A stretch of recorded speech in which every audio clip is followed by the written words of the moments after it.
जय हिंद बच्चों, ये वीडियो कक्षा 8 के लिए है। आज जो हमने सैटरडे को पार्ट 12 पढ़ा था, आज हम उसी लेसन का अभ्यास कार्य करेंगे, प्रश्न उत्तर और व्याकरण कार्य।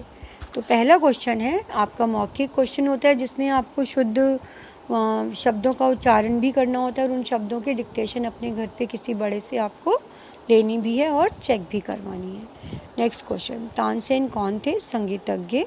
तानसेन एक संगीतज्ञ थे। तानसेन को किस बात का घमंड था? तानसेन को अपनी गायकी पर घमंड था। तानसेन की बातें बादशाह अकबर क्यों मानते थे? तानसेन की बातें बादशाह अकबर इसलिए मानते थे क्योंकि वे उनके प्रसिद्ध और प्रिय गवैये थे।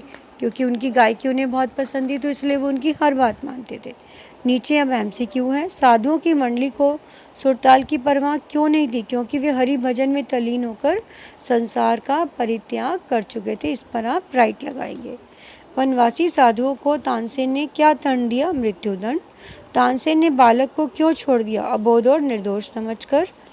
महल से बाहर निकलकर तानसेन क्या देखकर विस्मित हुए?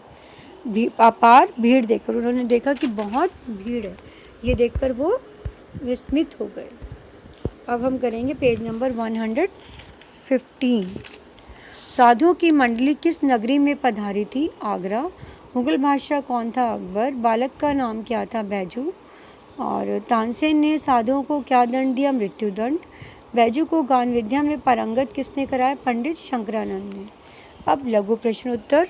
साधुओं की सुरताल की परवाह क्यों नहीं थी? साधुओं को सुरताल की परवाह इसलिए नहीं थी क्योंकि वे भक्ति की राह पर चल रहे थे, संसार का परित्याग कर चुके थे, जिसकी वजह से उन्हें किसी की भी कोई भी वो नहीं था कि सुर कहाँ है, ताल कहाँ। उन्हें केवल अपनी भक्ति पर ही मज़ा आ रहा था उसी में। तानसेन ने क्या शर्त रखी थी? तानसेन ने यह शर्त रखी थी कि जो मनुष्य गान विद्या में मेरी बराबरी ना कर सके, वह आगरे की सीमा के अंदर ना आए और ना गाए, और यदि वह ऐसा उसने किया तो वह मृत्युदंड का पात्र समझा जाएगा। यदि उसने ये कार्य करा कि आगरा की सीमा में आकर गाया, तो उसे मृत्युदंड दिया जाएगा, जैसा कि बैजू के पिता के साथ उसने किया भी था। शंकरानंद ने बैजू को हृदय से लगाकर क्या कहा? शंकरानंद ने बैजू को हृदय से लगाकर यह कहा कि मैं तुझे वह शास्त्र दूंगा जिससे तू अपने पिता की मृत्यु का बदला ले सके। शंकरानंद ने बैजू से गुरुदक्षिणा में क्या मांगा? शंकरानंद ने बैजू से गुरुदक्षिणा में यह मांगा कि तुम इस शास्त्र विद्या से या राग विद्या से किसी की भी हानि नहीं पहुँचाओगे। ये प्रतिज्ञा लो कि मैं इस राग विद्या से किसी को भी हानि नहीं पहुंचाऊंगा। तो बैजू ने उनके जो गुरु दक्षिणा थी, उन्हें उस वादे को उसने पूरा किया था। तानसेन के महल के पास दीर्घ प्रश्न उत्तर। तानसेन के महल के पास पहुंचने पर तानसेन और नवयुवक साधुओं में क्या वार्तालाप हुई? उनमें यह वार्तालाप हुई कि शायद आज तुम्हारे सिर पर मृत्यु सवार है, मेरी आपसे गान विद्या की चर्चा अभिलाषा है। तो उन्होंने कहा, अपनी अभिलाषा ज़रूर पूरी करो। बैजू बावरा ने सितार का चमत्कार कैसे दिखाया? उसने क्या किया था? सितार बजाने लगा तो वो इतने मगन हो गए कि पेड़ पौधे सब ऐसे लग रहा था कि जैसे कि धरती बिल्कुल शांत हो गई और सब उसके संगीत को सुन रही है। यहाँ तक कि जो जंगल में हिरन थे, वो भी अपने अपने गुफाओं से या बिलों से बाहर आ गए और उसके नगर तक पहुँच गए। और वहाँ पर बैजू ने जब उनके गले में माला डाली, तो वो वापस अपनी अपनी जगह पे चले गए। तब बैजू ने एक शर्त रखी कि जिस प्रकार से मैंने ये माला उनको पहनाई है, अगर आपके संगीत में ताकत है तो आप उसी प्रकार से इनकी मालाओं को फिर से उनके गलों से निकालो, जो कि तानसेन वैसा नहीं कर पाए थे। उनसे वो माला उनसे नहीं निकाल पाए। अब नेक्स्ट क्वेश्चन, तानसेन के द्वारा मृत्युदंड के लिए दया मांगने पर बैजू बावरा ने क्या कहा?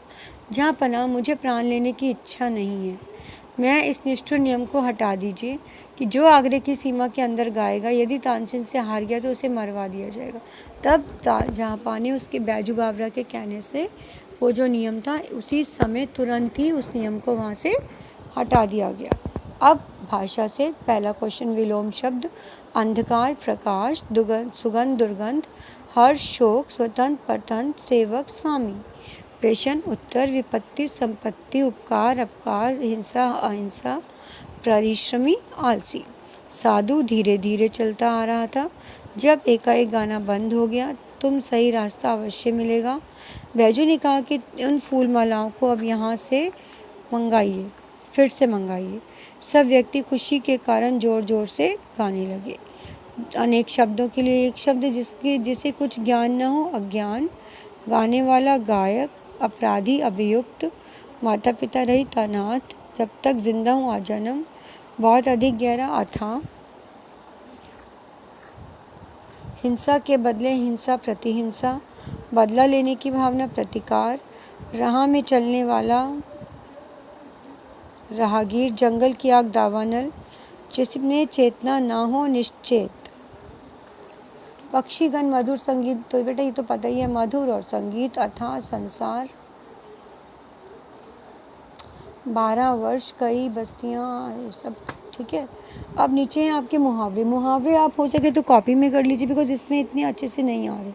तो यहाँ पे इसने अर्थ लिखने के लिए बोला नहीं है, बट मैंने सभी मुहावरों के साथ अर्थ लिखा है, तो आप भी लिखेंगे, तो इसलिए इस क्वेश्चन को आप कॉपी में कर लेना।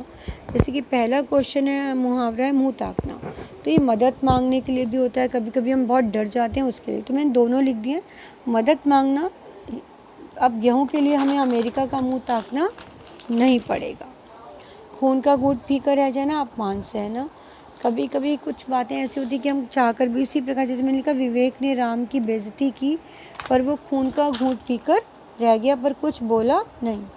तो ऐसे ही मंत्रमुग्ध होना, वशीकृत, पसीना पसीना होना, बहुत थक जाना, 9 2 11 होना, भाग जाना। ये सब सही शब्द हैं, इनको आपने ऐसे ही देखना है। जो गलत लिखे हुए हैं उनको सही लिखना है, मैंने यहाँ पे लिख दिया है। उसके बाद है, उदाहरण के अनुसार विशेषण बनाओ। उच्च उच्चतर, उच्चतम, निम्न निम्नतर, लघु लघुतर, लघुतम, कठिन कठिनतर, कठिनतम। ऐसे ही बाकी करने हैं आपको। अब पेज नंबर 118। 118। यदि आप बैजू बावरा होते तो आप अपने पिता की मृत्यु के लिए क्या करते? शायद ऐसे ही समझदारी से लेते। यदि बैजू तानसेन को हराकर कोई दंड देना चाहता तो क्या दे सकते? शायद उसकी गान विद्या पर रोक लगा देता। क्या जीवन दान मिलने पर तानसेन में कोई परिवर्तन आया होगा? हाँ, जीवन दान मिलने पर तानसेन को अपनी भूल समझ आ गई होगी। तो ये था हमारा पार्ट 12, जिसे आपने बुक्स में करना भी है और उसके बाद उसे याद भी करना है। उसके लिख कर क्वेश्चन आंसर्स की प्रैक्टिस भी करनी है, और जो वो शब्दार्थ हैं उनकी डिक्टेशन भी अपनी अपनी कॉपीज़ में लेनी है। तब तक के लिए गुड डे, धन्यवाद।